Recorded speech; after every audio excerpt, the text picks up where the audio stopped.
Aloha kako, I'm Johnson Aira. Welcome to the Pacific. Australia-Vanuatu, I'm Alice Lolohea. Coming up on the show. All the latest as leaders gather for the Pacific Islands Forum. Will Pacific nations test the power of the ICJ's historic ruling on climate change? And reporter Belinda Cora on preparations for PNG's 50th independence anniversary celebrations.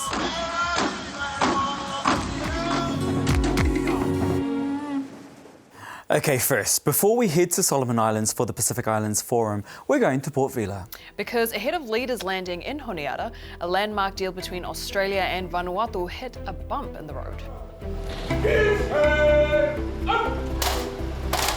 On his way to PIFF, Australian Prime Minister Anthony Albanese made a brief stop in Vanuatu. It was his first official visit to the country as PM, and it was meant to be a celebration to formally sign the multi-million-dollar Nakamal agreement. But at the last minute, the deal was off, and instead it was a face-to-face meeting with PM Jotham Napat to iron out further details. The Prime Minister and I confirmed our commitment to keep working towards the upgrade of our relationship through a new treaty-level agreement. Nakamal agreement is still a subject for us to discuss and conclude on. The initial deal, worth over $500 million, had Australia investing in climate resilience, infrastructure, security and labour mobility. Prime Minister Napat all but confirmed the deal was delayed over concerns it would limit Vanuatu's ability to secure infrastructure funding from other partners like China. More cooperation. Some of my ministers and my MPs, they feel that it requires more discussions to, particularly on some of the specific wordings in the agreement. I think it could limit your ability to get funding from other countries to critically push. Yes. It's quite a change from last month when ministers from both nations stood atop Mount Yasur, an active volcano on Tanna Island, to formally announce the agreement. But for now, the agreement lies dormant. So it wasn't a great start to Anthony Albanese's Pacific trip, but how did he go at PIFF? Well, contested and congested is how the growing geopolitical interest in the Pacific has been described, with the Pacific Islands Forum now a table that international powers want a seat at. But this year, dialogue partners like China and the US didn't even make it in the room. Our reporter Crisinrita Almanu-Leong is at the forum in Honiara. Fresh from meeting in Vanuatu, Australia's Prime Minister Anthony Albanese and Jotham Napat touched down in Honiara. Thank you. Joining other Pacific leaders for the annual Pacific Islands Forum. And at the opening plenary, Solomon Islands PM Jeremiah Manele emphasized the region's growing geopolitical importance. Competition among powerful interests is intensifying, and the Pacific must never be seen as an arena for others. But this year's meeting has been overshadowed by power games. PIFF's 21 dialogue partners, including the US and China, were blocked from attending by Mr. Manele. In an interview with the Australian Solomon Islands opposition member Peter Kenny Lauria Jr. claims China was behind the move intended to exclude Taiwan. In Honiara, we have a government that's clearly bent the knee to Beijing. Similar sentiments were echoed by Palau's President Surangel Whips Jr., who said China was working to erode leadership, disrupt vital services, and weaken confidence in government in Palau. We must help our people understand because of our location, we are under constant threat. I might venture to say we are already at war. But while dialogue partners might be sidelined this year, it hasn't stopped them from engaging. In true Pacific fashion, a gift-giving contest between China and Australia saw fleets of vehicles provided for transportation, China giving 40 SUVs, Australia handing over the keys for 61 vehicles. At a press conference, the PM was quizzed about why he was seen riding in one of the cars donated by China. It's a car. Cars get you from A to B. I also had the chance to ask him about a deal Australia had signed with Nauru to resettle hundreds of people who were previously held in immigration detention. For us in the Pacific, family means respect, equality and openness. Why is Australia continuously using its Pacific family as a dumping ground or prison island? Not at all. That's, with respect, that's disrespectful of Nauru. This is an agreement between the sovereign government of Australia and the sovereign government of Nauru that is in both of our countries' interests. Thanks. It's been a big week out of Solomon Islands' capital of Honiara, and joining me to take a deep dive into these events is our Foreign Affairs reporter, Stephen Gidgets. Dizzy, how are you? Good, thanks for having me, Chrissy. Well, look, the Pacific Islands Leaders Forum meeting, it's a first for me, but I gather from what I've heard, it's almost like your Disneyland. I do have a soft spot for this meeting. It's a fascinating event. This one has been no exception. Yes, and look, tell us a little bit about what's different this time around at this meeting. Leading up to it, we did see a few controversies here and there, but what's different this time around? Well, the main difference is that dialogue partners aren't here. So US, China, the UK, Taiwan, all of those normal partners who get a chance to speak to leaders, they've been uninvited, blocked effectively. And now there's a big debate about what's behind that. The government here says it's a procedural reason, but a lot of officials in the Pacific and certainly in Australia and New Zealand don't believe that's the case. They think what's really happened is that basically this government was trying to find a way to exclude Taiwan because China was pressing them to do so, but doing so in a way that didn't then provoke a huge stoush with Taiwan's remaining diplomatic allies here. So the awkward compromise that the Prime Minister has landed on is basically to say, well, in that case, nobody can come. Now, not everyone's happy about that. Some partners say it's a big missed opportunity. They could provide more money for things like climate finance if they're here. But Solomon Islands has stuck to its guns, and so far, I mean, most dialogue partners, as far as we can tell, have stayed away. They've respected that call. So that's, in the circumstances, probably a good an outcome as you could hope for. And we know that the Australian Prime Minister may have been a bit disappointed not to put his signature on the Nakamala agreement, but has he had better luck with Fiji? Yeah, so Anthony Albanese did suffer a bit of a blow when he went to Vanuatu, hoping to sign this huge Nakamala agreement on climate security, security more broadly. Australia hasn't given up hope on landing this. It thinks it can still land it, but for the moment it is sort of just hanging in the breeze a little bit.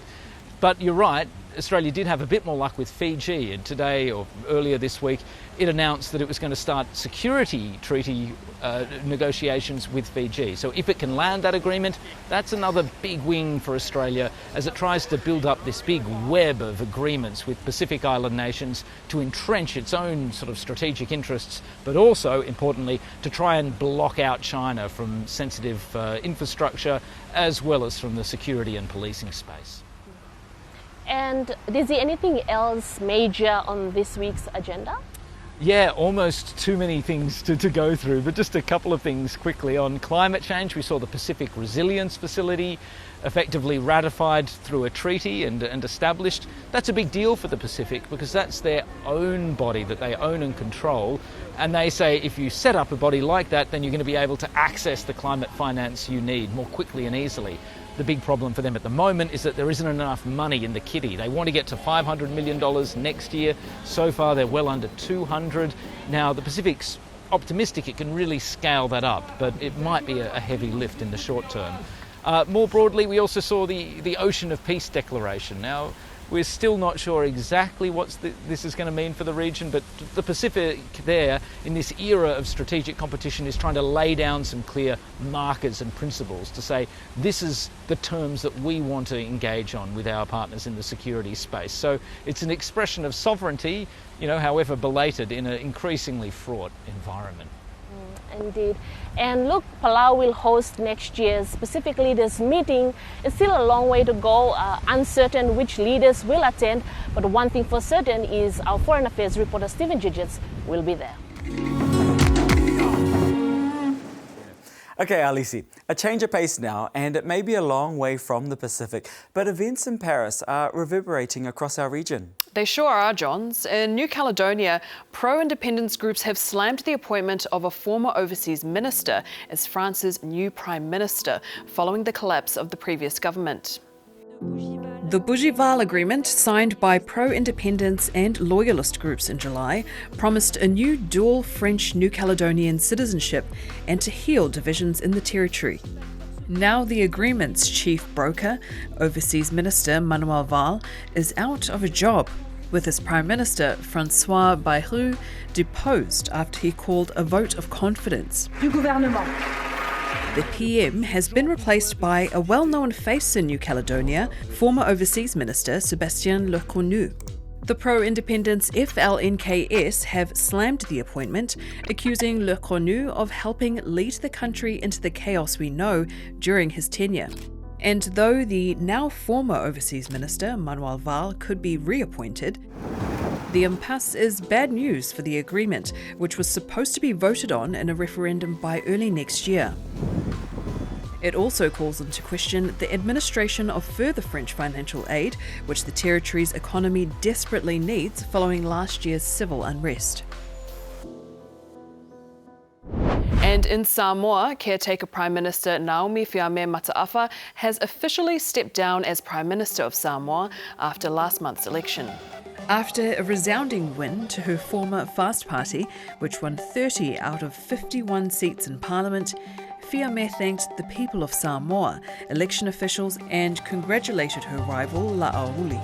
I pray for wisdom and courage upon you to carry the mantle of leadership with dedication and integrity. I want to acknowledge with sincere appreciation my cabinet colleagues who have served with me during the 17th parliamentary term. Let us all move forward to meet this new chapter in our country's political journey with faith, steadfast, and thankful hearts. May God bless Samoa. Soifua. Samoa's head of state has confirmed the first sitting of the country's newly elected parliament will take place on Tuesday.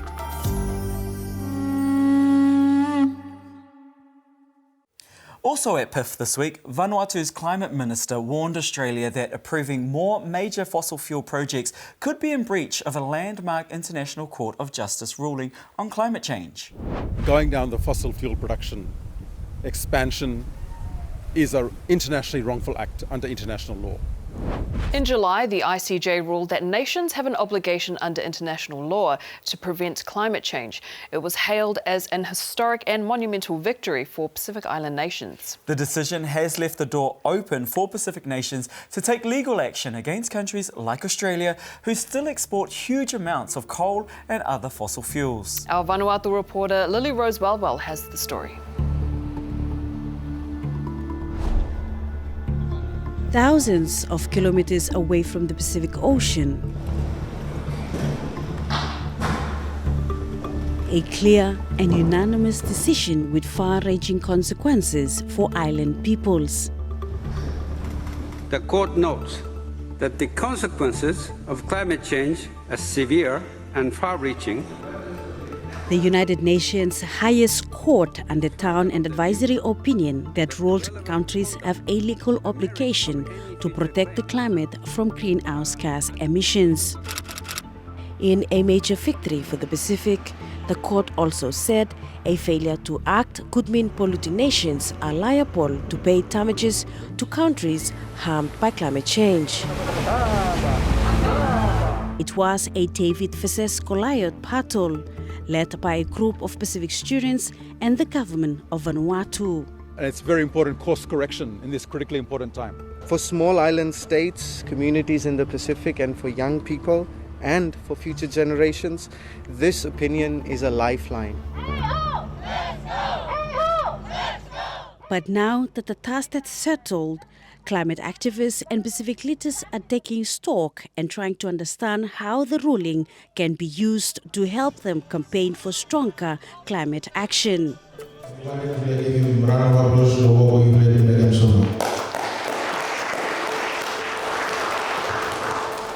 Here in Port Vila, the Vanuatu Climate Action Network has convened the Conference of Youth.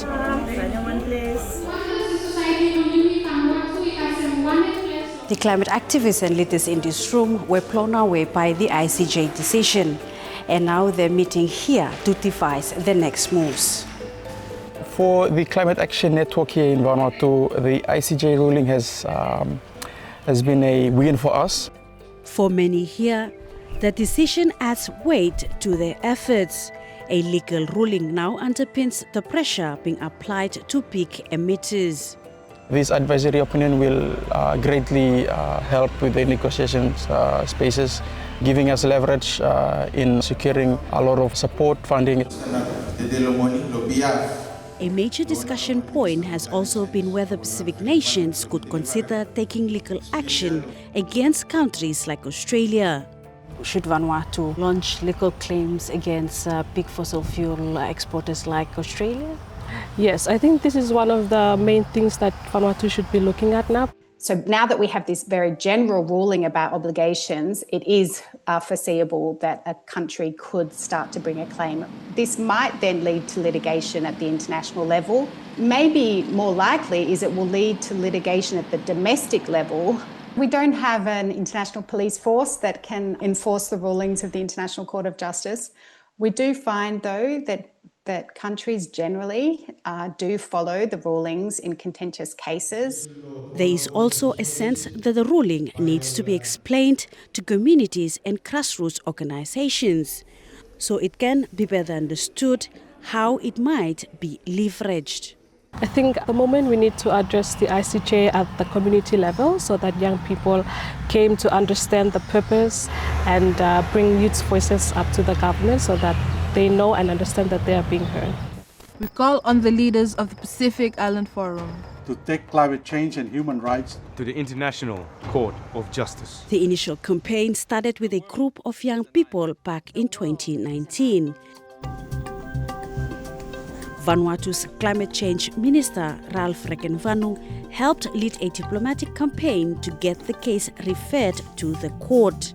It was a high point of diplomacy for Vanuatu as a nation. I'm very happy about being involved and being able to be part of pushing it to where it got. It's a great achievement for me personally as well. But I think I'm really the face of a lot of people. There's hundreds of people been involved in this campaign. Today's ruling, I'm sure, will also inspire new cases where victims around the world in a legal sense realize that they can claim their rights and seek accountability. We are not planning to take any legal action against anyone at this stage. Vanuatu, certainly we've made the decision that we won't go down that path at this time. But we do expect the high emitting states to follow and comply with what the advisory opinion has said is their obligations. Whether it opens up Australia to litigation, I can't speak for other countries who may choose that route. Mr. Rekenvanu says there's work to do raising awareness within the Pacific family. We are now starting to engage with Pacific Island states. We have to do it domestically also with our own populations. Soon, the ruling will go back to the United Nations General Assembly, where it is expected to be adopted. We need to see the highest ambition and real action in cutting emissions and cutting fossil fuel production. The importance of having youth in the room. For this specific youth, the fight is far from over, and the decision has given them hope that it hasn't been in vain. As Pacific Islanders, we just tend to feel like we're a bit abandoned. And so now to see that our voice can be heard is just a message of hope, that young people can actually make a change in the world is actually really inspiring. I think young people have the power, have the voices as well to take any countries or big emitter companies to be held accountable for their actions.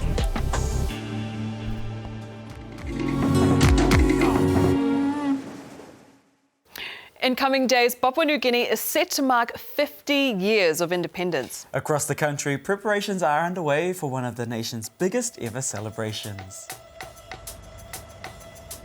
National pride is in full force with red, black and gold lighting up Papua New Guinea's capital, Port Moresby. Everywhere you turn, all signs or flags point towards the Golden Jubilee of Independence. The city street vendors are capitalising on the last-minute roadworks, which is slowing traffic in different parts of the capital. And the finishing touches to performances can be heard at Sir Hubert Murray Stadium. Thousands are expected to gather for an official ceremony that will feature speeches, military displays and traditional dances from every province.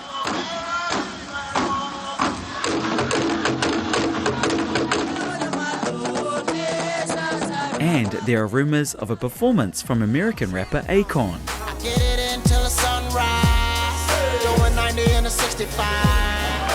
Dignitaries from across the world will be coming, and armed forces from 10 countries including Australia, New Zealand and France are assisting with security operations. The Golden Jubilee of Independence officially begins next Monday. For more, we're joined by our PNG reporter Belinda Corder, who looks incredible in her traditional attire. Now, Bowles, let's get straight to it. How important to the nation are these celebrations, and is everyone on board? Hi Johnson, and yes, thank you very much. It's all happening here in Port Moresby, the capital city of Papua New Guinea. And important, yes, a lot of people have been questioning, a lot of debate on social media and through our Vox Pop. But once in a lifetime was what came out from most of those Vox Pop. They are there for the experience. Most of them said that they took their families to these events because some of them will never happen again, like the spectacular air show at Ella Beach, the opening of the country's biggest courthouse. We also had some visitors that were, international artist concerts over the last couple of weeks as well. So many of the families are here to be experiencing some of that and also be able to be feeling proud for this moment and also enjoy with the rest of the community and the country as well. Now, PNG still faces many challenges and there's ongoing dissatisfaction with governance in the country. Does that overshadow things at all? Yes, Johnson. As you can see from the last couple of weeks and days, I've been out there trying to speak to a lot of our street sellers, the working class people, and including the students. Many of them have dressed up in red, black and gold. They're on the streets, they're going to school, they participated in cultural activities, and it seems everyone is feeling very patriotic and proud at this time, despite all the negativity, all the concerns about accountability and management of the country's affair. Everyone is trying to just feel the moment for now. Now, Bowles, one more thing, big talking point, artist Akon. What do we know? Is he coming to PNG to perform? Yes, the most sought after artist, and I think I've been asked this question a million times from my relative Johnson. After I was talking to some reliable sources last night just for, this cross, I can really say that we are expecting an international artist, of course, Akon, on the 16th of September. He will be performing here in Port Moresby at the Sir John Guy Stadium from 6 p.m. onwards, and this after the flag lowering. And so, yes, he will be here in Port Moresby to entertain our Port Moresby residents, and of course it will be broadcasted live throughout the country as well. Belinda Corder from Papua New Guinea, thank you very much and enjoy the celebrations for us. Thanks, Johnson.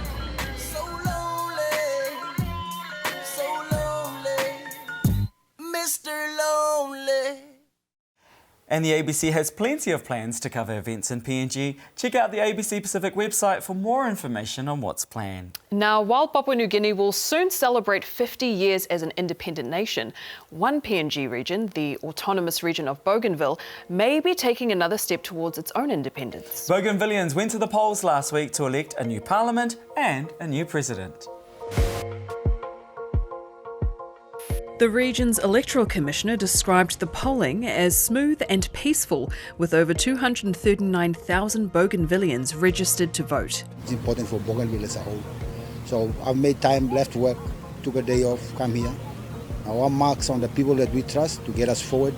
Counting has begun after a short delay due to flooding. Among those standing for election were a record of more than 30 women. My reason of coming here, especially as a woman, The cry of us Bougainvilleans are, we are all standing together, looking forward to our independence of the Bougainville. The election is the first since President Ismail Toroama won power 5 years ago, just months after the region had voted to secede from PNG in a historic referendum. A former separatist soldier during the decades-long War of Independence against PNG, President Toroama has said PNG must follow through on the referendum result and grant the region independence before 2027. I think he is one of the most popular candidates, but I think there's also been significantly strong campaigns being run by other presidential candidates. The independence process has been marred by delays, with PNG's parliament missing a 2023 deadline to vote to ratify the referendum results. Those vying for president in this new term are seizing on that stalemate, including high-profile presidential candidates Sam Kawana and Joe Lera. Sam Kawana has criticised the Toroama government over the past 5 years for what he says is wasting time on option of independence, and proposes that there are other approaches that can be taken in the pursuit of independence. Joe Lera, he has talked about sort of taking a more conciliatory approach, which is on growing the local economy and sort of increasing employment activities in the island, instead of sort of turning to big mining projects. But analysts say the path to independence was never going to be quick. I think you can only say that something is taking too long if you can compare it to another example which was done faster, of which there is none. And I think at front of mind for a lot of voters, I think it's more questions around service delivery and development. That's sort of how they're gauging the performance of their current members. Independence, I think, is really a nice to have.